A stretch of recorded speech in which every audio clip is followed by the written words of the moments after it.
filhos, até mesmo nos teus altares, Senhor dos exércitos, Rei meu e Deus meu. Bem-aventurados os que habitam na tua casa, louvar-te-ão continuamente. Bem-aventurado o homem cuja força está em ti, e cujo coração estão os caminhos aplainados, que, passando pelo vale de Baca, faz dele uma fonte. A chuva também o enche os seus tanques. Amém? Queridos, nós estamos diante de uma composição literária que compreende ao livro dos Salmos, e este livro, ele é uma literatura baseada em poesia. O livro dos Salmos são construções de hinos, e alguns deles com características bélicas. Teve salmos que foram escritos para alegrar pela vitória na batalha. Tem salmos que foram escritos para que o nome do Senhor fosse adorado no templo. E também tem os salmos de romaria. Os salmos de romaria são aqueles onde os levitas, que moravam nas regiões mais distantes, ao se deslocarem para a casa do Senhor, esses levitas faziam as suas composições, dentre eles os famosos cânticos de degraus, e também os salmos como o 84 que lemos aqui. Este salmo é atribuído aos filhos de Corá. Repete comigo nessa noite: filhos de Corá. Os filhos de Corá, irmãos, são personagens fundamentais na história poética da Bíblia Sagrada. Os filhos de Corá, eles são marcados pela presença e pela adoração ao Senhor. Os maiores tangedores da Bíblia, com exceção de Asaf e Davi, são os filhos de Corá. E os filhos de Corá são o terceiro grupo de escritores que mais escreveram salmos no livro dos Salmos. Só para os irmãos terem ideia, o livro dos Salmos demorou 1000 anos para ser composto.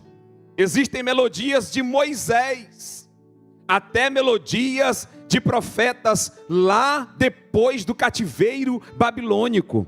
Um dos livros mais extensos, maravilhosos, cantados, pregados e ensinados em nosso meio.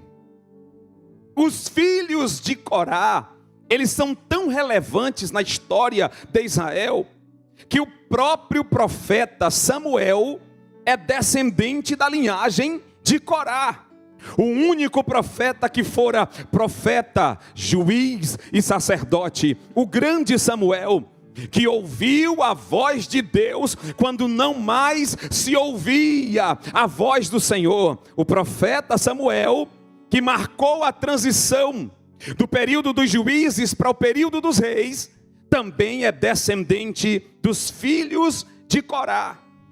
Só para os irmãos terem noção da influência destes cantores na história bíblica, os filhos de Corá também ganharam guerras apenas com louvor. Quem não lembra da batalha de Josafá contra os moabitas, os filhos da montanha de Seir, e também os amonitas, uma coalizão de mais de 180 mil homens, para varrer Israel do mapa, e mandando cartas ao rei. O rei recebe as cartas, e o rei entra no templo, ora ao Senhor, e Deus levanta dentre os profetas um profeta chamado Jaaziel. E Jaaziel dá uma palavra para o rei dizendo: rei Josafá, nessa peleja Segundo as Crônicas 20:17, vós não tereis que pelejar. O Senhor pelejará por vós. No verso seguinte, o profeta completa: apenas ficai de pé e vede o livramento que o Senhor vosso Deus vos dá nesse dia, chamado hoje. Aí o rei entende que essa batalha é diferente. Aí o rei diz: já que não é para lutar na espada, não é com confronto de infantaria, então chama os cantores, chama os filhos de Corá. Aí a Bíblia diz que os filhos de Corá, pela primeira vez na história, vai na frente da infantaria. E enquanto eles adoravam de cá, Deus desbaratinava os inimigos de lá. Eu vou falar para você, dar um glória para Deus nessa noite. Enquanto eles adoravam de cá, Deus mandava um espírito de confusão no meio dos inimigos, e a batalha foi vencida de maneira inesperada, de maneira não programada, porque Deus habita no meio dos louvores. Aleluia! Eu estou aquecendo aqui, eu estou nervoso porque eu estou na igreja de pregadores, né? Mas a gente vai caminhando devagar. E aí, eu quero trabalhar esse salmo. Dito isto, essa introdução rápida, eu quero começar a fazer uma análise do ponto de vista expositiva deste salmo. O primeiro versículo, os filhos de Corá começam declarando: quão amáveis são os teus tabernáculos, Senhor dos exércitos. Vale lembrar que eles fizeram essa composição enquanto iam ao templo. Então, antes deles chegarem no local da adoração, eles não esperavam a geografia apropriada para adorar. Eles já vinham adorando pela estrada, pelo caminho. Daí os salmos de romaria ou cânticos de degraus. Nem mesmo entravam na casa, mas pelo caminho Deus já ia tocando, inspirando, dando-lhes canções e composições. E o desejo de adorar era tão grande que nem mesmo pisavam os pés no templo, mas já estavam irradiando por meio da inspiração adoração ao Senhor.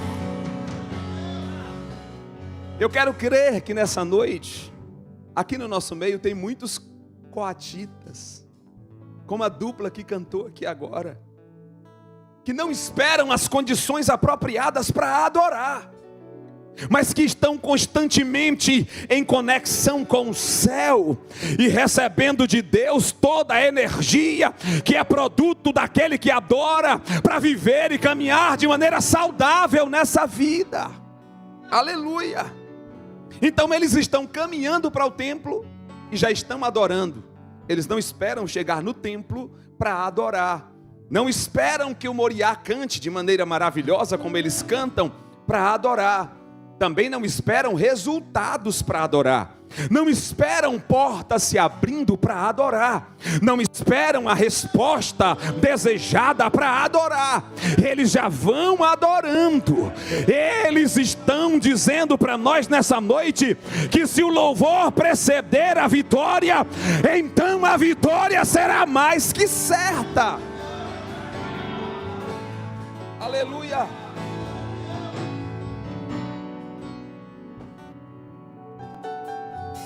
Deixa eu ganhar tempo aqui nessa noite. Verso de número 2. A minha alma está desejosa e desfalece pelos teus átrios. Os filhos de Corá estão dizendo: a minha alma não desfalece diante das lutas. Os filhos de Corá estão dizendo: a minha alma desfalece por tua presença.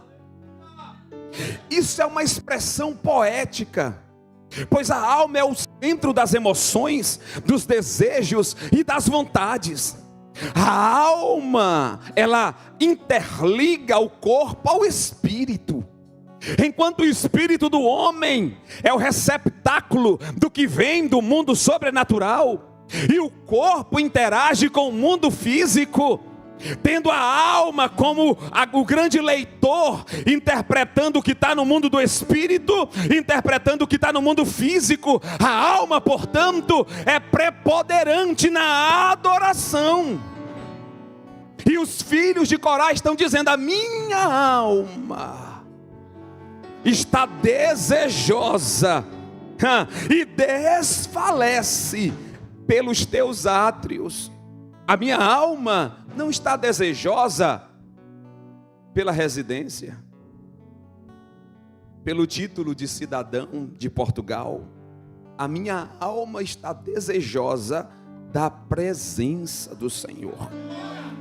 A minha alma não está desejosa da cara metade, do resultado dessa vida, de nenhum benefício da terra. Ou seja, a minha alma não é comandada pelos sentidos do corpo. A minha alma, ela está conectada mais ao Espírito, e portanto ela deseja, ela desfalece, anseia, pelo quê? Pelos átrios.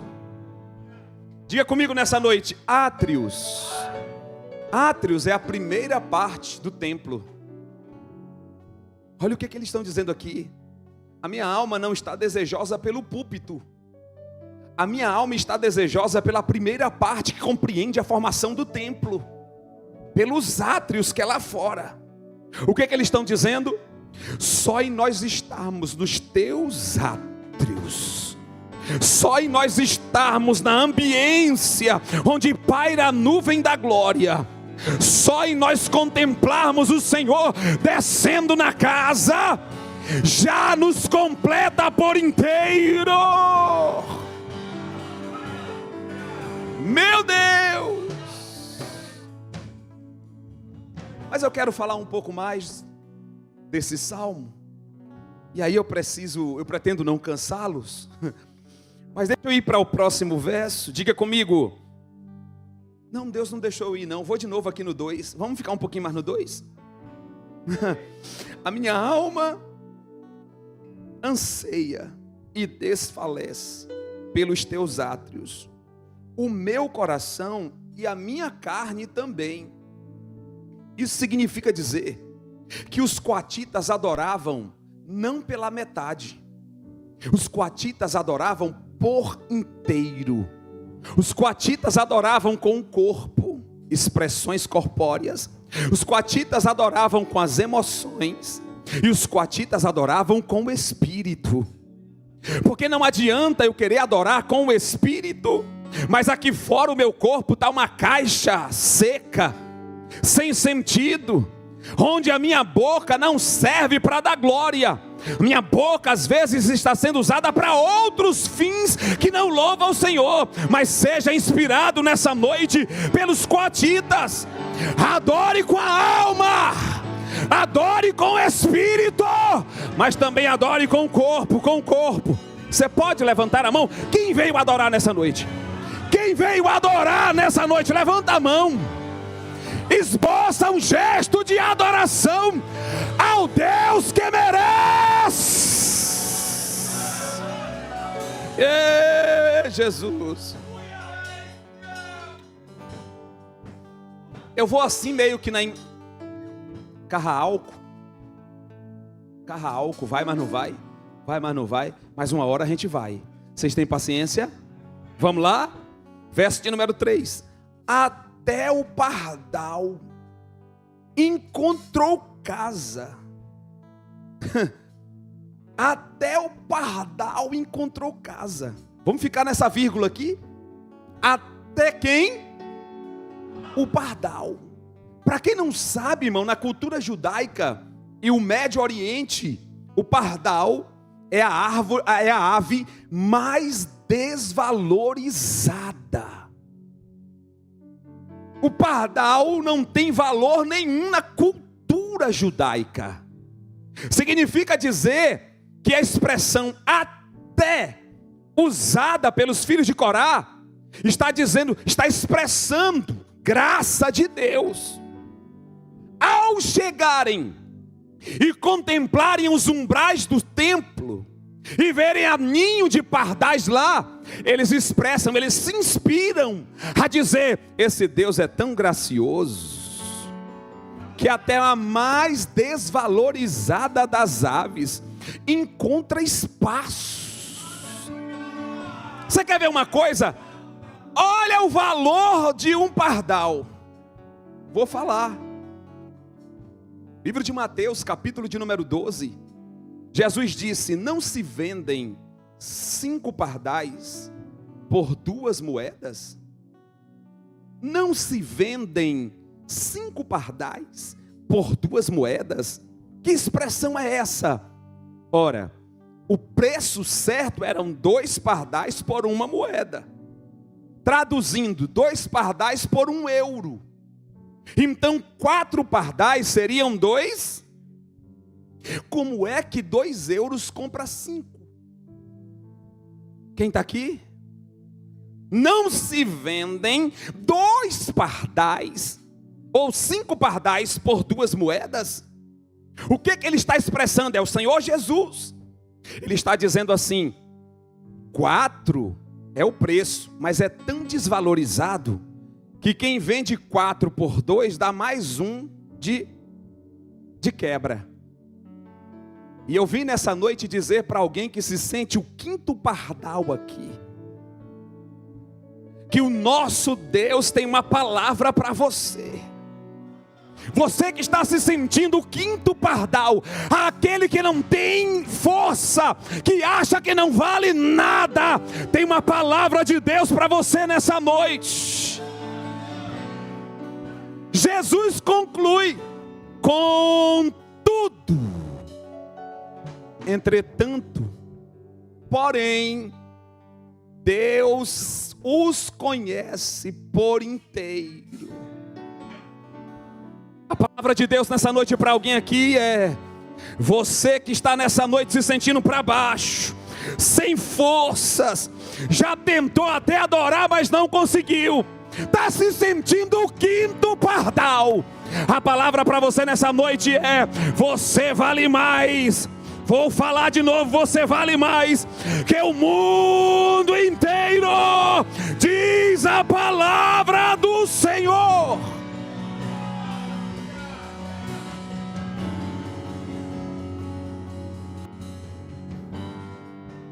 Deixa eu seguir mais um pouco, eu já estou terminando. Levanta a mão comigo nessa noite. Repousa no ombro do seu irmão e diga para ele: Jesus está de olho em uma coisa que você pode produzir hoje. Diga: se inspira nos coatitas. Vai, diga assim, ó, comece a se inspirar. Aquece as turbinas e vai liberando. Não, diga para ele: não tem segredo. Diga para ele: não tem receita. Diga: flui naturalmente. Diga: vai deixando fluir. Porque aos olhos de Deus, que é o alvo da sua adoração, você pode até ser um pardal, mas Ele está dizendo nessa noite: tem lugar, tem lugar, tem lugar.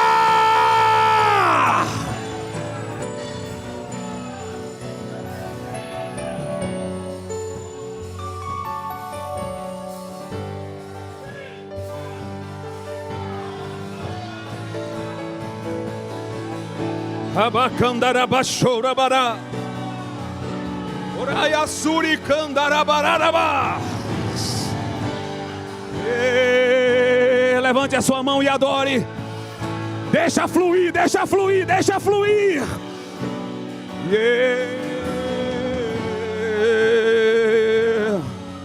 Que glória!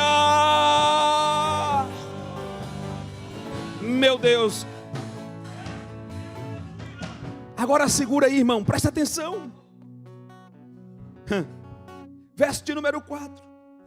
Bem-aventurados os que habitam na tua casa.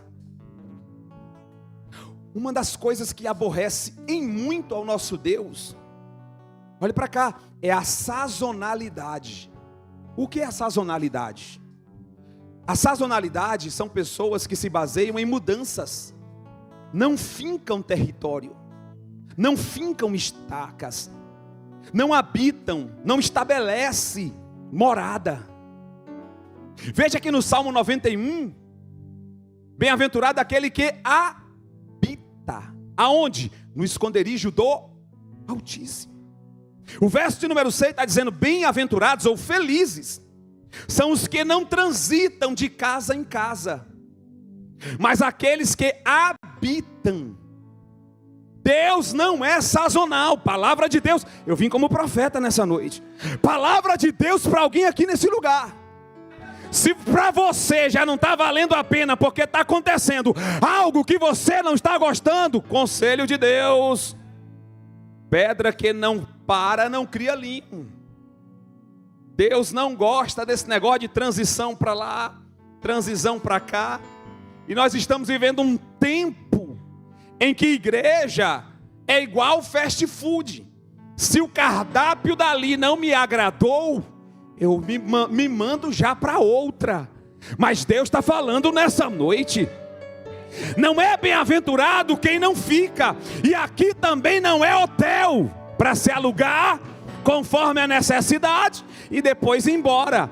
Aqui não. Aqui é para quem quer habitar. Aqui é para quem habita. É bem-aventurado quem habita. Olha o que você vai fazer agora. Você vai dar uma de doido, que nem eu aqui nessa noite. Eu estou correndo riscos. Você vai levantar essa mão santa, repousar, só não vale para o casal que vai embora, sobre o ombro do seu irmão. E você vai dizer assim: cuidado. Se você está titubeando, diga comigo, palavra do vocabulário baiano: titubeando entre dois pensamentos. Diga para ele assim: fica. A ordem é fica. Porque o nosso Deus só revigora quem habita.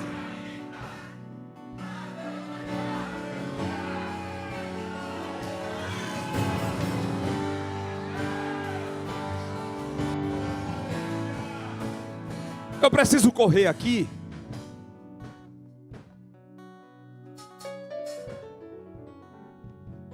Eu preciso correr aqui. Verso de número 5. Bem-aventurado o homem cuja força está em e cujo coração, meu Deus, bem-aventurado o homem cuja força está em e cujo coração estão os caminhos aplainados. Eu vou entrar nisso aqui, eu preciso entrar. Não dá tempo, eu sei, mas eu vou tentar ser sucinto aqui rapidamente. Aleluia. Carabacunda charabás. Você sabia que o nosso Deus é um Deus que, quando adorado, nós na adoração recebemos de Deus vitória interna e externa? Não dá para falar sobre isso, mas eu vou tentar ser bem sucinto. Quando eu adoro, quando você adora, vencemos batalhas internas e batalhas externas. Salmo de número 42. Se puder projetar, projeta para me ajudar aqui. Salmo de número 42. É também um grupo dos salmos dos filhos de Corá. Os terceiros escritores dos salmos. Primeiro Davi, 73. Depois Asaf com 13. E depois os filhos de Corá com 9. Salmo de número 42. Você pode ler comigo? 1, 2, 3 e... Como servo.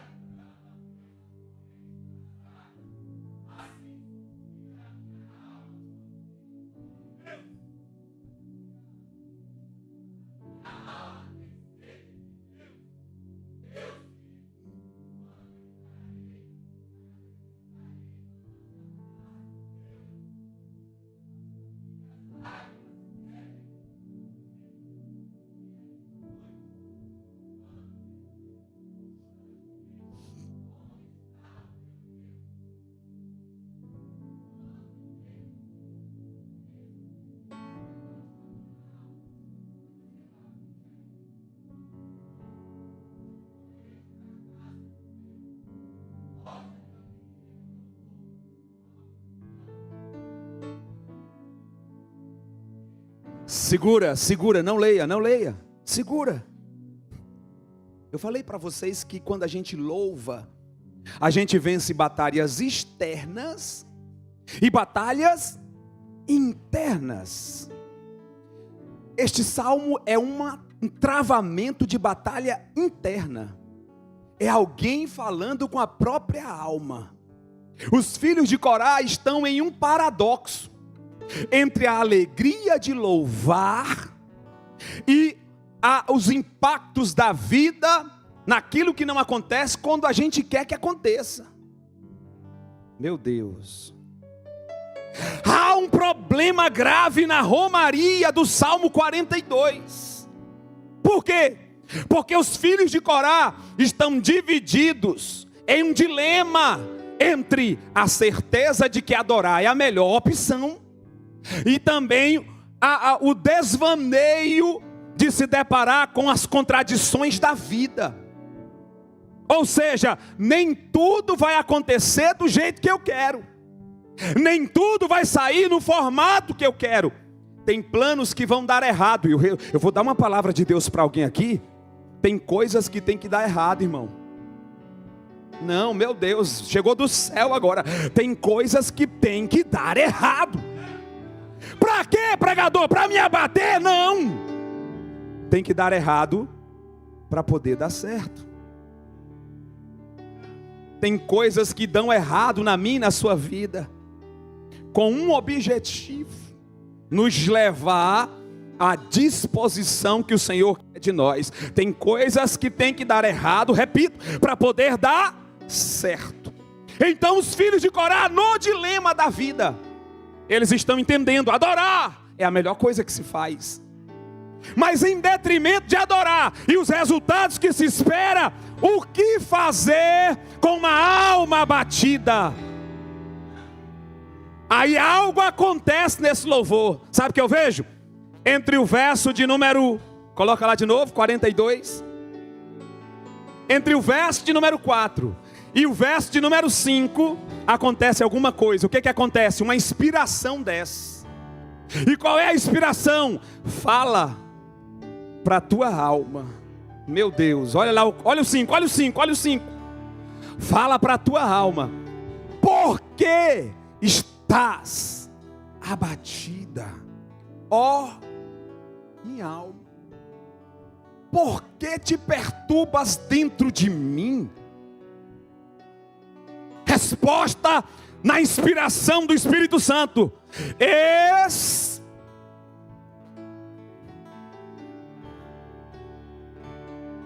pois ainda o louvarei na salvação da sua. Peraí, eles estão dizendo aqui para nós nessa noite, que quando as coisas derem errado, eu tenho que travar a batalha certa. E qual é ela? Comigo mesmo. Eu preciso me convencer, porque enquanto eu não virar a chave na minha mente do verdadeiro posicionamento de um adorador, não desfrutarei da presença e nem da salvação para estar na presença. Atenção, atenção. Eu disse que eu precisava ser, eu estou querendo me espalhar demais. Deixa eu voltar aqui. Você pode falar para alguém nessa noite? Fala assim, ó: entre os dilemas da vida e a certeza de adorar, continue adorando. Diga: não espere resultados, aprovação para adorar. Diga: faça isso agora. Porque os filhos de Corá, quando estão borocochô, linguagem baiana, eles falam para eles mesmos: porque está batido a minha alma, porque se perturba dentro de ti. Espera, espera em Deus, porque na salvação há esperança. Deus está me dizendo nessa noite que está salvando alguém de si mesmo aqui. Porque talvez uma das maiores batalhas da vida não seja contra ninguém externo, ou até mesmo contra o mundo, ou até mesmo contra o diabo. A maior batalha que eu travo na vida é contra mim mesmo. Os filhos de Corá estão me dizendo nessa noite que quem decide o resultado de como eu vou sair de um culto como esse sou eu. A responsabilidade não está no baixista que toca muito bem. A responsabilidade não está no tecladista que eu quero levar para Odivelas. Vigia, a responsabilidade não está no baterista, nem no violinista. A responsabilidade está em mim. O peso da responsabilidade de como eu sairei daqui está sobre mim. Aí eu quero que você nessa noite diga assim: é? Não, fala comigo, é? Fala assim: que legal. Porque não tem mais pretextos, desculpas. Quer saber? Bota a mão no peito.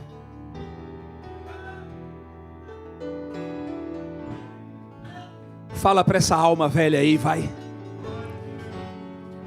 Fala para essa alma ouvir. Fala diante das incertezas da vida.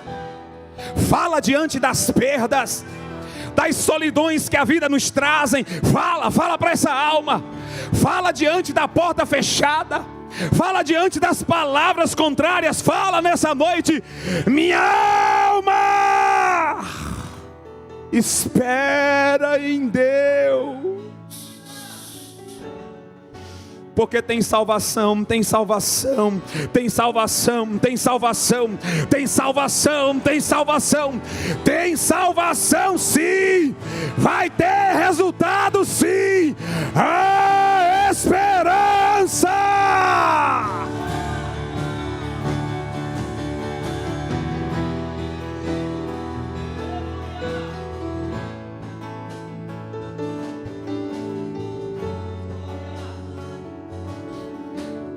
A primeira batalha que se perde é aqui. Eu não vencerei batalhas externas se eu não vencer aqui.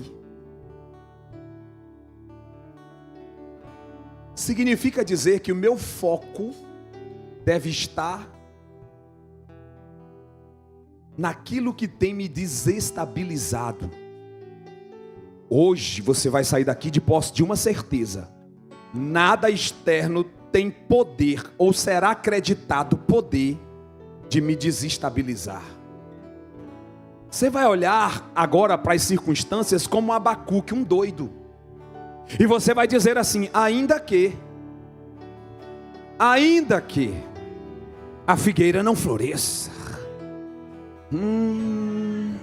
ainda que o fruto da vide não produza, porque produz em estação certa, mas ainda que fale, ou que as ovelhas sejam arrebatadas no curral, eu quero esperar no Senhor.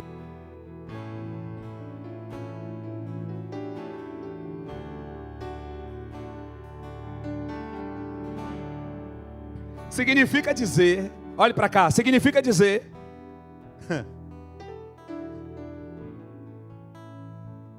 que eu não sou movido, eu não sou um produto do ambiente. Vamos lá, fala comigo: eu não sou um produto do ambiente. Eu não sou um resultado do meio. Pode chover canivete, eu estou dizendo: eu espero no Senhor. Pode mudar a lei, eu estou dizendo: eu espero no Senhor. A saúde pode oscilar, eu estou dizendo: eu espero no Senhor. Aleluia. Você pode ficar de pé comigo nessa noite? Eu já vou terminar. Irmão, tinha aqui umas riquezas aqui, mas o horário não espera. Não espera. Eu já vou terminar.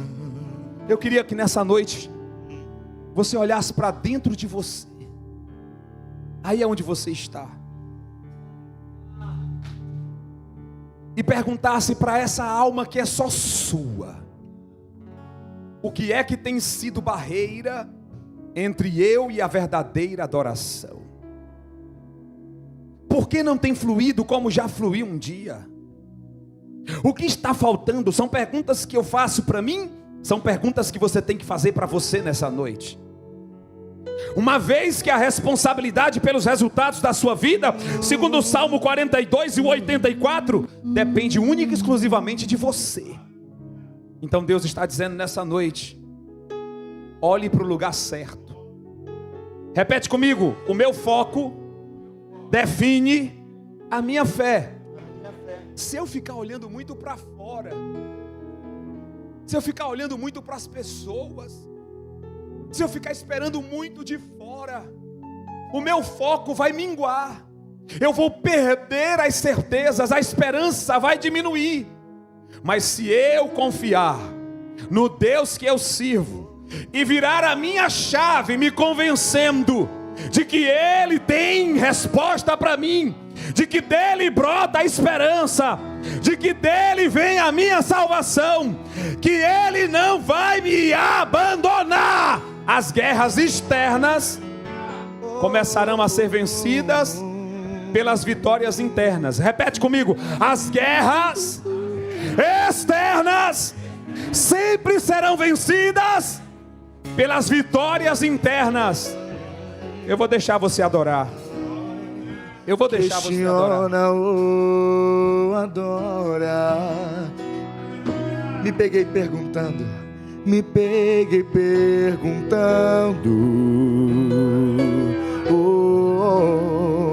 O que pode Deus fazer?